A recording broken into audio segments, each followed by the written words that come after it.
오늘 은혜 받으실 하나님의 말씀은 구약성경 신명기 8장 1절에서부터 10절까지의 말씀입니다.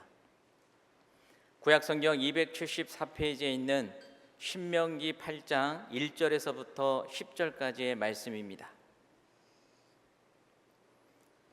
다시 하셨으면 제가 봉독해 드리도록 하겠습니다. 내가 오늘 명하는 모든 명령을 너희는 지켜 행하라. 그리하면 너희가 살고 번성하고 야훼께서 너희의 조상들에게 맹세하신 땅에 들어가서 그것을 차지하리라. 네 하나님 야훼께서 이 40년 동안에 내게 광야길을 걷게 하신 것을 기억하라. 이는 너를 낮추시며 너를 시험하사 내 마음이 어떠한지 그 명령을 지키는지 지키지 않는지 알려하심이라.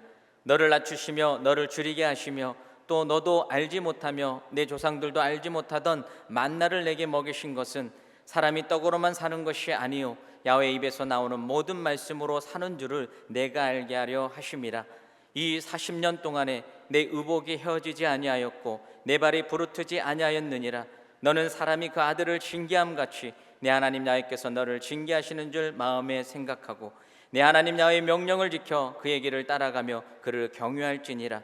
내 하나님 야훼께서 너를 아름다운 땅에 이르게 하시나니 그곳은 골짜기든지 산지든지 시내와 분청과 샘이 흐르고 밀과 보리의 소산지요 포도와 무화과와 석류와 감람나무와 꿀의 소산지라.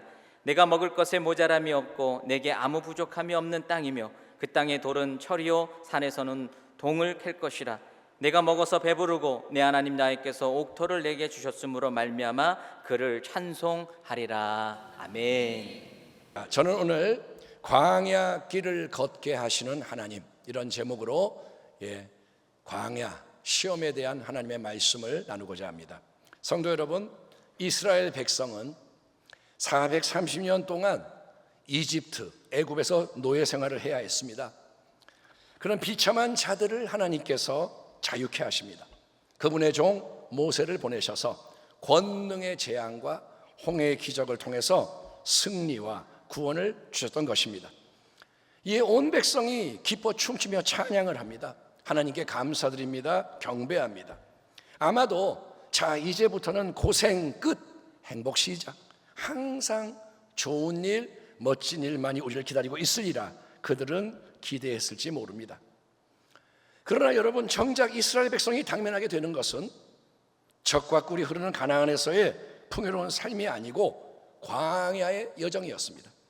범사에 기한이 있고 천하만사에 다 때가 있나니 지혜왕 솔로몬이 선포하는 진리입니다. 범사에 기한을 정하시는 분, 만사를 때에 맞춰 경영하시는 분이 누구시냐? 바로 영원하신 하나님이십니다. 그런 하나님의 섭리 가운데는 여러분, 항상 형통한 날, 편안하고 좋은 날만이 있는 게 절대 아닙니다. 하나님은 그분의 백성에게 필요할 때마다 광야의 시기, 곤고한 날들도 허락하신다는 겁니다. 그러므로 광야의 여정은 우리가 하나님의 뜻 안에서 잘 통과해야 하는 중요한 과정입니다. 광야의 시내산에서 하나님과 언약을 맺은 이스라엘 백성, 가데스 바네아라는 곳에 도착을 합니다. 가나안 땅에 진입할 수 있는 첫 번째 기회가 주어집니다. 이때는 이스라엘 백성이 애굽에서 나온 지 한 2년 조금 넘은 시점이었습니다. 그렇지만 우리가 알다시피 민수기 13장 10명의 정탐꾼이 부정적인 보고를 하자 온 백성 여호수아 갈렙이 하는 믿음의 말을 거부합니다. 모세와 하나님께 원망 불평 반역을 합니다. 그렇기 때문에 진노하신 하나님은 40년 동안 광야의 생활이 이어지게 하십니다. 그 기간 동안 애굽을 떠나올 때 성인이었던 첫 세대는 다 광야에서 죽고 맙니다. 오직 여호수아 갈렙만이 믿음의 리더로서 그동안 장성한 다음 세대를 이끌고 이제 또다시 가나안 땅을 정복할 기회를 얻게 됩니다.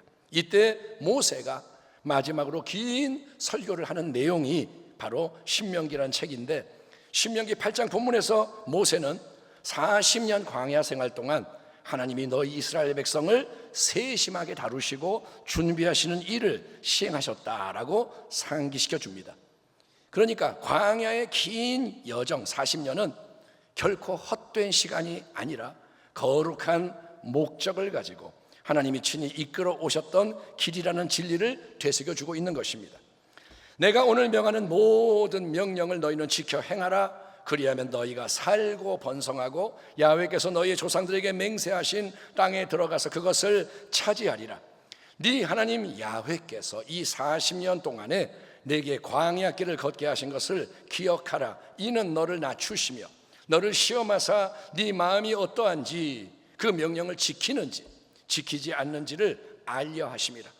너를 낮추시며 너를 줄이게 하시며 또 너도 알지 못하면 네 조상들도 알지 못하던 만나를 내게 먹이신 것은 사람이 떡으로만 사는 것이 아니요 야훼의 입에서 나오는 모든 말씀으로 사는 줄을 네가 알게 하려 하심이니라.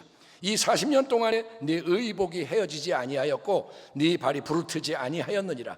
너는 사람이 그 아들을 징계함 같이 네 하나님 야훼께서 너를 징계하시는 줄 마음에 생각하고 네 하나님 야훼의 명령을 지켜 그의 길을 따라가며 그를 경외할지니라. 아멘 합시다. 아멘. 자, 이 말씀 속에서 모세는 야훼 하나님이 지난 40년 동안 이스라엘 백성으로 하여금 광야의 길을 걷게 하신 이유와 의미를 정확하게 제시하고 있습니다. 첫 번째로 광야는 어떤 곳이냐? 광야는 하나님이 우리를 여러분 낮추셔서 겸손하게 만드시는 곳입니다. 따라하겠습니다. 광야에서 하나님은 우리를 낮추시고 겸손하게 만드신다. 네 하나님 야훼께서 이 40년 동안에 네게 광야길을 걷게 하신 것을 기억하라. 이는 너를 낮추시며 3절 너를 낮추시며 너를 줄이게 하시며. 이스라엘 성지 순례를 다녀오신 많은 분들이 특별히 은혜를 받은 장소로 꼽는 곳이 어디냐면 바로 광야라고 합니다. 광야는 인간적으로 세상적으로 보면 참 힘들고 안 좋은 곳입니다. 아주 황량하고 척박한 땅입니다. 광야의 사진을 몇 장 보여드리겠습니다. 그냥 느낌을 보십시오. 광야, 저게 한 화면이 아니라 저렇게 쫙 펼쳐 있는 거예요. 그 다음 사진 광야입니다. 또 모양은 달라도 다 뭐냐? 척박한 땅. 자, 낮에는 이글이글대는 태양 때문에 살이 타는 듯 무지무지 뜨거워요. 지금 우리가 뜨겁다 그러는데 이런 더위가 아닙니다. 밤에는 뼛속까지 시리도록 너무너무 춥고 쾌적함, 안락함과는 전혀 관계가 없는 고통의 땅이 광야입니다. 광야는 뭐냐? 고통입니다. 거기에는 당장 마실 물이 없습니다. 먹을 양식도 없습니다. 극심한 갈증, 그 다음에 굶주림이 기본입니다. 물과 양식조차 없으니 다른 부차적인 것도 당연히 없는 땅이 광야입니다. 광야에는 여러분 옷가게도 없고 신발가게도 없고 하다못해 시원한 그늘조차 거의 없습니다. 결핍의 땅, 다 없는 거예요. 또 거기에 여러분 무서운 불뱀과 전갈, 맹독성 파충류가 사방에 도사리고 있습니다. 그런데 내가 지금 어디쯤 와 있는 건지 또 도대체 어디로 가야 하는 건지 도통 알 수가 없죠. 왜냐? 광야에는 제대로 된 길이 없습니다. 지도도 없습니다. 사방팔방 모든 게 똑같아 보이기 때문입니다. 자, 바로 이런 광야를 계속 걷게 하시면서 하나님이 행하시는 첫 번째 중요한 일은 자기의 백성 한 사람 한 사람을 줄이게 하시고 낮아지게 겸손하게 만드신다는 겁니다.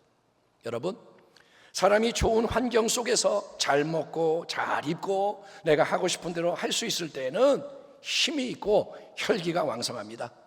잘 먹고 신나고 할 때는 내가 나 잘났다, 할 수 있다, 까짓 거보다 일단 부딪혀보자. 죽이 되든 밥이 되든 계속 시도하다 보면 결국 뭐가 이루어지겠지.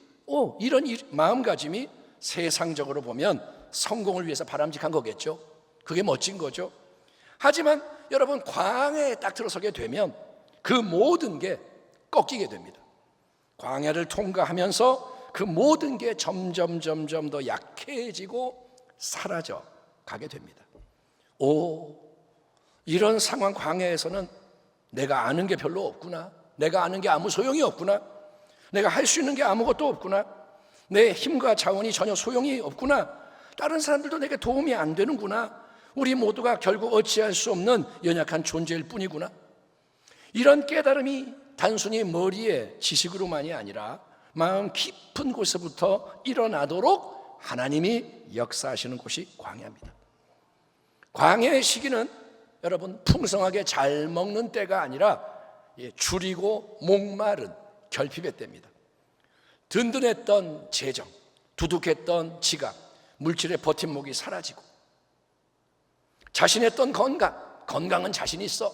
근데 그게 이제 무너지고 잘 풀리며 잘 나가던 길이 막히고 헤매게 되고 사이가 좋았던 친구들부터 이해할 수 없는 모함과 미움을 받게 되고 이런 게 광야의 상황입니다. 그런 광야의 시기를 통해 우리 하나님은 여러분 우리가 세상의 것으로부터 단절이 되는 굶주림을 통해서 약해지고 낮아지고 깨지게 만드신다는 거예요. 광야는 우리가 낮아지는 곳입니다. 두 번째로 하나님이 광야에서 행하시는 중요한 일이 뭐냐? 광야는 하나님이 우리를 여러분 시험하시는 곳입니다. 따라하겠습니다. 광야에서 하나님은 우리를 시험하셔서 마음의 상태를 드러내신다. 이는 너를 낮추시며 너를 시험하사 네 마음이 어떠한지 그 명령을 지키는지 지키지 않는지 알려 하십니다. 이미 살펴본 것처럼 광야라는 장소는 세상에 좋은 것이 사라지기 때문에 우리가 깨지고 약해지고 낮아지는 경험을 하게 되는 곳입니다. 생존을 위해 필수적인 물이 없고 양식도 없고 모든 게 없는 척박한 땅. 그러나 여러분 거기에도 하나님이 함께 하시는 것을 믿으시면 아멘하시기 바랍니다. 그런데 하나님은 이제 광야라는 결핍과 낮아짐의 상황에서 특별히 무엇에 주목하시느냐? 하나님은 생명의 근원인 가장 중요한 각 사람의 마음이 어디를 향하고 있는가, 무엇에 그 마음이 굶주리고 집중되어 있느냐를 시험하셔서 알고자 하신다는 겁니다. 광야의 여정 속에서 우리 하나님은 여러분 이스라엘 백성을 매일 친히 먹이셨습니다. 수백만 명이 되는 엄청난 백성을 아무것도 없는 땅에서 매일매일 먹이시는 게 가능할까요? 사람에게는 불가능하겠지만 전능하신 하나님께는 모든 게 가능한 거예요. 아멘. 따라합니다. 하나님께는 불가능이 없다. 그래서 전능하신 하나님은 광야에서 하늘로부터 매일 새벽에 내리는 만나라는 특별한 음식을 통해서 이스라엘 온 백성을 먹이십니다. 그냥 간당간당 허기만 가시게 조금 배급하는 게 아니라 넉넉히 배불리 먹이십니다. 다만 그 하늘의 양식 만나를 매일 공급받기 위해서 이스라엘 백성이 해야 하는 일은 하나님이 하신 말씀에 매번 순종해서 하나님이 정하신 때에 정하신 만큼 양식을 거두는 것이었음을 우리는 기억을 해야 됩니다. 만나라는 히브리 단어는 우리말로 번역하면 뭐냐? 만나. 이게 히브리어로 무슨 뜻인가 하면 이게 뭐지? 그런 뜻이에요. 따라합니다. 이게 뭐지? 이게 뭐지? 그게 만나예요. 우리가 만나 그러는데 만나가 뭐냐? 이게 뭐지? 처음 광야에 아침 일찍 하늘로부터 내려와서 지면에 쫙 깔려있는 이 작고 둥근 서리 같은 이상한 것을 처음 이스라엘 백성이 보았을 때 그들 모두는 이구동성으로 웅성웅성 됩니다. 이게 뭐지? 이전에 본 적이 없는데 도무지 알 수가 없는데 이게 정체가 뭐지? 웅성웅성. 거기서 만나, 이게 뭐지? 라는 이름이 붙은 겁니다. 매일 아침마다 하늘로부터 내려옵니다. 그 양식이 만나. 그 만나를 하나님은 이스라엘 백성 한 사람당 매일 2리터씩 거두어서 먹되 다음날 아침까지 남겨두지 말고 다 먹어라 명하십니다. 왜냐하면 다음날 아침까지 남겨두게 되면 벌레가 생기고 악취가 나게 되어 있기 때문인 거예요. 그러나 안식일 바로 전날에는, 안식일은 일을 하면 안 되니까 전날에 하나님은 백성 한 사람당 2배의 양식 4리터의 만나를 거둬서 다음 날에는 공급되지 않을 목까지 미리 챙겨 놓게 하시는데 그때는 남겨둔 만나가 상하지 않습니다. 벌레도 생기지 않고 냄새가 안 납니다. 하나님이 섭리하시는 거예요. 그러니 이스라엘 백성은 매일 어떻게 되냐? 하나님이 하신 말씀을 기억을 해야 돼요.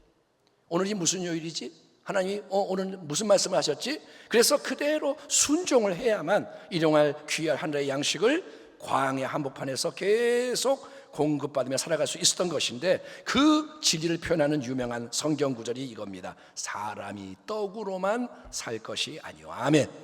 야훼 하나님의 입에서 나오는 모든 말씀으로 사는 것이니라. 우리는 눈에 보이는 양식으로 사는 존재가 아니라 하나님의 말씀으로 사는 존재다. 눈에 보이는 모든 육신의 양식도 결국은 하나님이 주시는 거예요. 아멘. 말씀은 하나님이 주시고 양식은 사람이 주는 게 아니라 양식, 눈에 보이는 양식도 하나님이 주십니다. 그러나 하나님의 말씀이 먼저라는 거예요.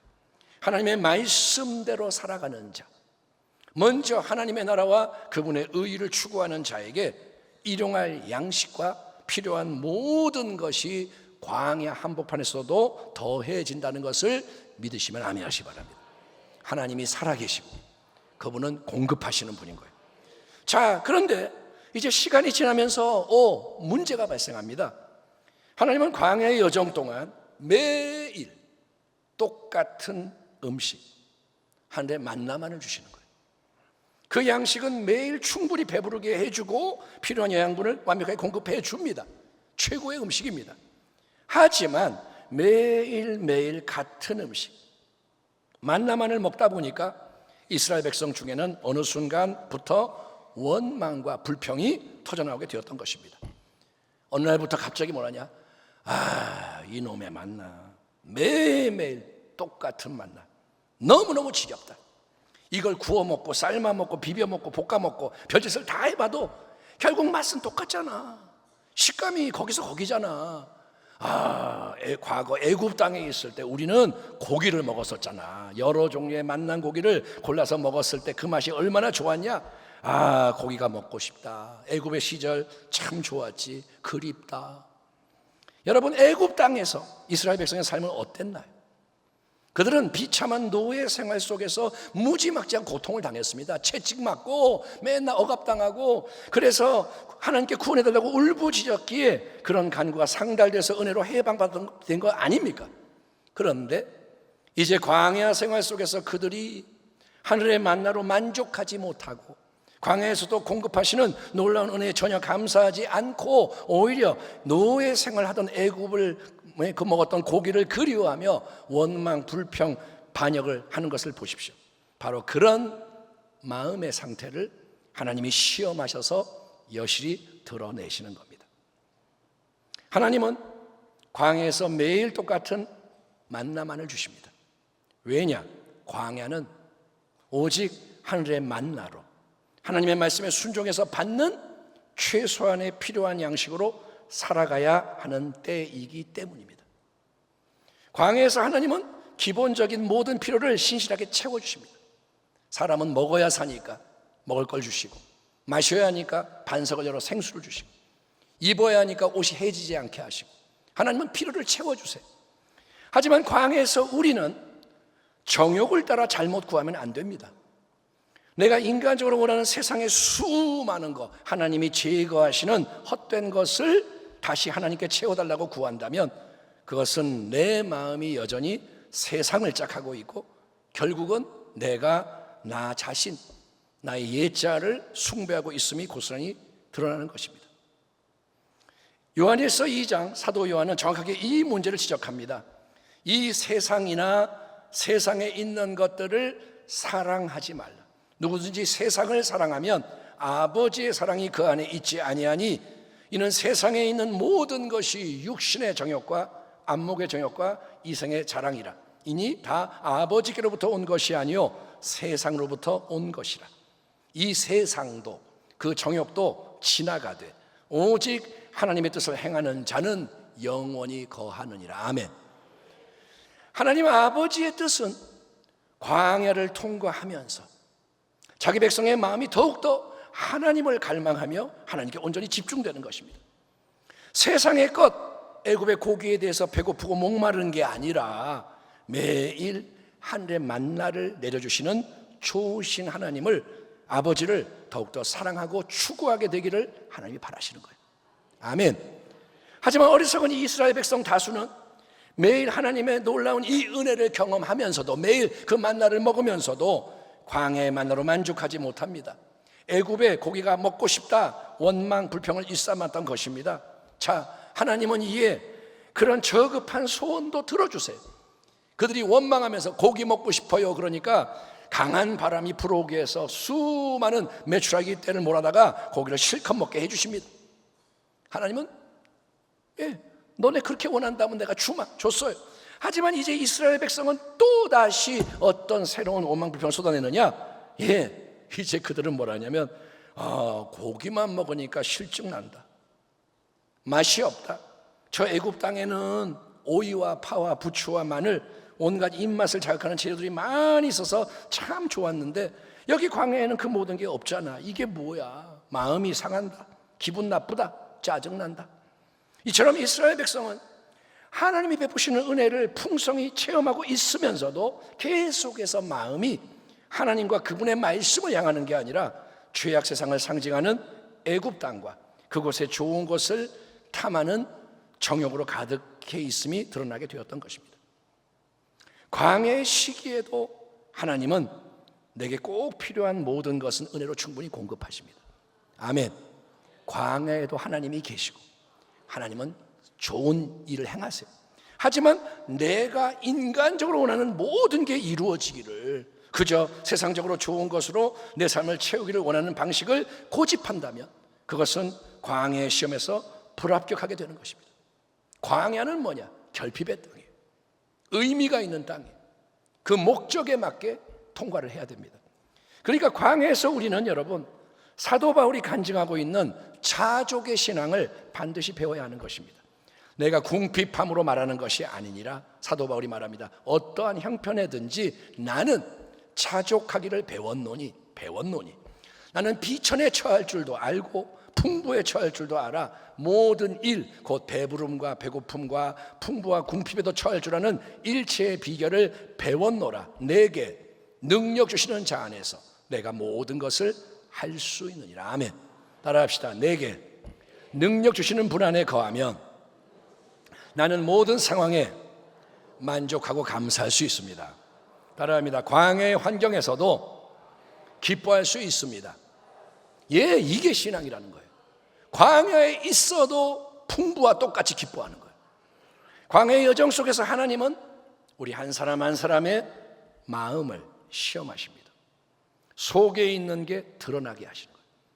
그렇기 때문에 우리는 광야를 통과하는 동안 눈에 보이는 세상의 좋은 거, 애굽의 고기와 부추와 파와 마늘과 오이에 마음을 두면 안 되고 더욱더 하나님 그분의 마음과 뜻을 깨달아내는 데 관심과 열정을 집중해야 하는 것입니다. 하나님은 내게로 오라라고 말씀하시는 거예요. 세 번째로 이 광야는 하나님의 계획 속에서 어떤 일이 이루어져야 하는 자리인가? 광야는 하나님이 우리를 강하게 단련시키시고 새로운 인격을 만드시는 곳이라는 겁니다. 한번 따라합시다. 광야에서 하나님은 우리의 인격을 거룩하게 훈련시키신다. 따라합니다. 아름다운 새 역사에 참여하도록 준비시키신다.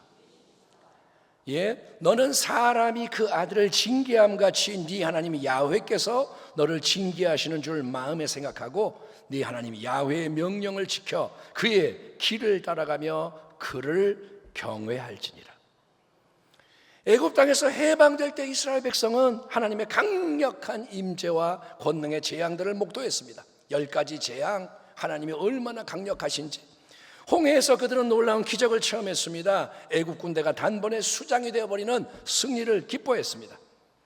그런데 이제 광야에서는 그런 하나님의 드라마틱한 임재와 역사가 보이지가 않고 온갖 역경이 밀려와서 괴롭고 힘들고 마음이 답답하고 눌리게 되는 거예요.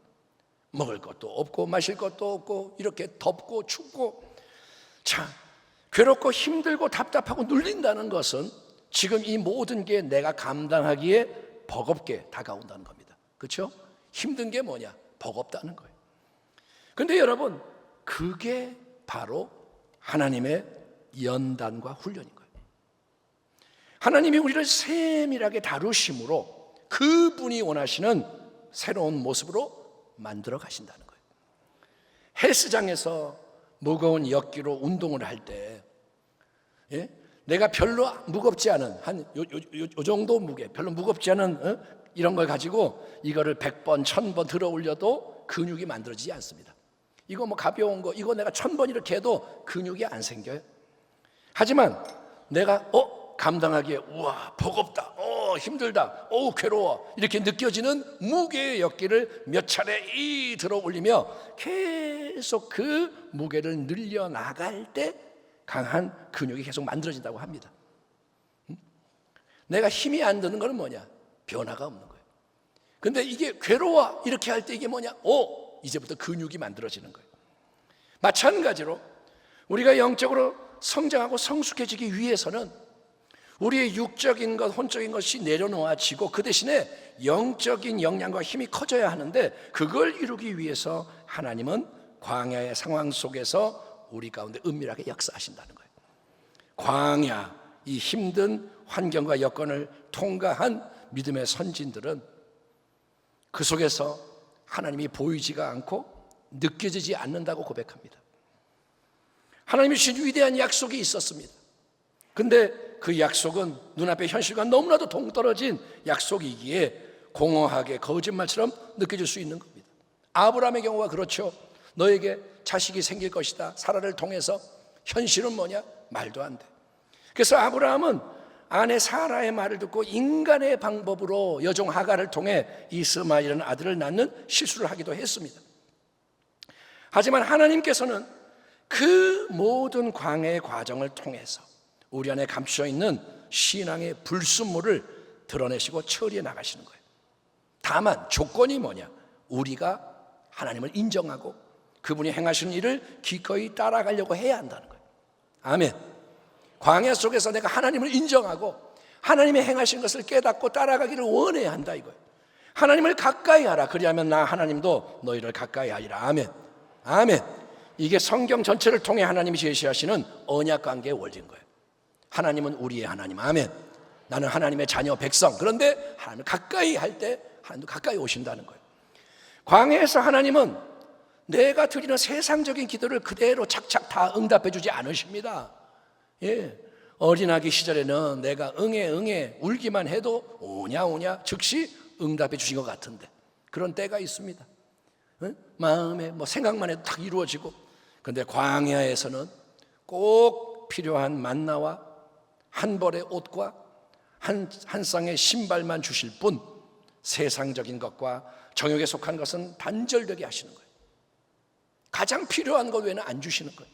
그 속에서 하나님은 내 속에 깊은 곳에 숨겨져 있는 이런저런 불순물들을 드러내셔서 처리하십니다. 내 안에 숨어있는 깊은 두려움, 내 안에 숨어있는 교만, 비판하는 마음, 원망, 불평, 아집, 자기 연민 등등등 그런 문제의 뿌리들을 깨달아서 하나님 앞에 내려놓고 도우심을 구하도록 성령님의 역사를 통해서 자극하시는 거예요. 아멘. 깨달아지는 거예요. 이게 문제구나. 내가 이런 사람이구나. 내가 이런 거 몰랐네. 내 신앙이 부중에 여러분 정체되고 굳어져 가지고 옛 가죽부대가 되어버린 것을 보게 하시고 그 딱딱한 틀을 깨뜨리고 더 하나님께로 가까이 나아오도록 강권하시는 겁니다. 그렇지 않습니까 여러분?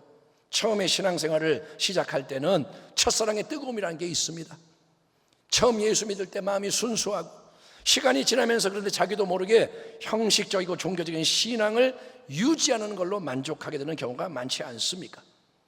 남들과 비교하면서 이 정도면 됐다, 아니면 내가 스스로 정해놓은 익숙한 수준에서 신앙생활 하는 게 반복이 되는 가운데 나는 일주일에 1시간만 봉사하고 나는 일주일에 예배 1-2번만 드릴 거고 내가 정해놓고 그냥 하는 가운데 하나님은 점점 더 잊혀지고 하나님을 생각하지 않고 그저 내가 복받고 성공하고 행복하고 하나님부터 뭔가를 얻는 데 마음이 기울어지다 보니 내 뜻대로 안 되고 어려움이 가중되면 신앙 자체가 흔들리고 위태로워지는 일이 빈번하게 일어나는 겁니다. 하나님과의 관계가 사라지고 하나님께 원하는 것만이 남을 때 나는 흔들리고 무너지는 겁니다. 메마르고 힘든 광야의 시기를 통해서 우리 하나님은 무엇보다도 우리 마음속에 감춰져 있는 불순물을 하나하나 끄집어내시고 다뤄가십니다. 그래서 우리를 더욱더 정결하게 만드시고 아멘. 하나님이 귀하게 쓰실 수 있는 유용한 도구로 빚어 가시는 겁니다. 그러니 사랑하는 성도 여러분, 어려움 속에서 내 안 좋은 모습이 자꾸 드러나고 내가 신앙적으로 성장하는 게 아니라 오히려 더 퇴보하는 것처럼 보이더라도, 그럴 수 있어요. 내가 왜 이렇게 화가 나고 내가 왜 이렇게 사람이 못됐지? 이런 게 드러나더라도 그거를 영적인 호전 반응이라고 생각하시고 더욱더 하나님께 집중하며 전진하는 지혜자가 되기를 축원합니다. 절대로 주변의 환경, 상황만 바라보지 마십시오. 절대로 다른 사람들이 하는 말에 휩쓸리지 마세요. 모든 것이 끝났다 그러면 끝났구나 그러지 말라고요. 나 자신의 모습도 내 생각이나 느낌에 집중하지 마십시오. 그러면 모든 게 더 안 좋아지고 망가질 뿐입니다. 광야를 통과할 때 우리 모두는 더욱더 힘써 기도해야 합니다. 그냥 이전에 하던 대로 적당히 내가 원하는 만큼 기도하는 게 아니라 목마른 사람이 시냇 물을 찾아 헤매이는 갈급함을 가지고 목이 말라 죽을 것 같아, 하나님 물 좀 주세요, 이런 마음을 가지고 하나님께로 더 가까이 나아가기를 힘써야 할 때가 바로 광야의 시기인 거예요. 아멘. 그러면 때를 따라 도와주시겠노라 약속하신 좋으신 우리 하나님께서는 광야에서만 체험할 수 있는 특별한 새로운 은혜를 부어주십니다. 여러분의 영혼을 소생하게 해주시는 거예요. 아멘. 삶은 힘든데 영혼이 소생하는 거예요. 여러분 안에서 바랄 수 없는 중에 오직 말씀대로 바라는 믿음의 영적 근육이 강화되게 하시고, 아멘. 아브라함의 믿음이 탄생하게 하시고, 예수님의 성품을 닮은 거룩한 인격, 성령의 열매라 불리는 사랑, 기쁨, 화평, 오래 참음, 자비, 양선, 충성, 온유, 절제의 아름다운 성품이 형성되게 하시는 줄 믿습니다. 자, 그렇게 하나님과 함께 이 광야의 기간을 복된 연단과 훈련의 기간, 아름다운 성장과 도약의 기회로 잘 통과하고 나면 그 다음에는 어떤 일이 기다리고 있을까요? 하나님은 잘 준비되고 훈련된 그분의 자녀와 백성에게 드디어 약속하신 축복의 땅 가나안을 정복하게 하시고, 그 속에서 하나님이 홀로 모든 은혜의 영광을 받으시기 원하시는 것입니다. 내가 오늘 명하는 모든 명령을 너희는 지켜 행하라. 그리하면 너희가 살고 번성하고 야훼께서 너희 조상들에게 맹세하신 땅에 들어가서 그것을 차지하리라. 너는 사람이 그 아들을 징계함 같이 네 하나님 야훼께서 너를 징계하시는 줄 마음에 생각하고 네 하나님 야훼의 명령을 지켜 그의 길을 따라가며 그를 경외할지니라. 네 하나님 야훼께서 너를 아름다운 땅에 이르게 하시나니 그곳은 골짜기든지 산지든지 시내와 분천과 샘이 흐르고 밀과 보리의 소산지요 포도와 무화과와 석류와 감람나무와 꿀의 소산지라. 네가 먹을 것에 모자람이 없고 내게 아무 부족함이 없는 땅이며 그 땅에 돌은 철이요 산에서는 동을 캘 것이라. 네가 먹어서 배부르고 네 하나님 야훼께서 옥토를 내게 주셨으므로 말미암아 그를 찬송하리라. 아멘. 광야는 세상에 좋은 것이 다 사라지는 결핍의 땅입니다. 그것을 통과하는 시기는 인간적으로 고통의 때요, 세상적으로 큰 위기. 그러나 하나님의 지혜는 사람의 생각보다 크고 위대하십니다. 광야를 통해서 하나님은 그분의 선하신 뜻 가운데 일하십니다. 특별한 새 일을 이루려고 준비하시는 겁니다. 하나님은 첫째, 광야에서 우리를 낮추시고 겸손하게 만드십니다. 둘째, 하나님은 광야에서 우리를 시험하셔서 마음의 상태를 드러내십니다. 셋째, 하나님은 광야의 여정을 통해 우리의 인격을 거룩하게 훈련시키시고 아름다운 새 역사에 참여할 수 있도록 준비시키시는 거예요. 그래서 야고보의 이 말씀이 항상 신앙의 진리입니다. 내 형제들아, 너희가 여러 가지 시험을 당하거든 온전히 기쁘게 여기라. 이는 너희 믿음의 시련이 인내를 만들어내는 줄 너희가 알미라. 인내를 온전히 이루라. 끝까지 견뎌라. 아멘. 이는 너희로 온전하고 구비하여 조금도 부족함이 없게 하려 함이라. 아멘. 광야에서 마음들이 갈립니다. 광야를 통과할 때 신앙의 길이 갈립니다. 여호수아 갈렙만이 광야를 통과하고 가나안 땅에 들어갔습니다. 여호수아 갈렙처럼 광야를 믿음으로 잘 통과해서 약속의 땅을 유업으로 얻는, 아멘. 또 우리의 다음 세대를 함께 승리와 축복으로 인도할 수 있는 참된 교회와 가정과 성도가 다 되시기를 주님의 이름으로 축원합니다. 하나님이 광야에서 우리와 함께 하십니다. 하나님 감사합니다. 우리가 주님을 따라가기 원하오니 도와주시옵소서. 광야가 우리에게 복이 되게 하시고 하나님의 영광이 더 가까워지게 하여 주옵소서. 예수님의 이름으로 축복하고 기도하옵나이다. 아멘.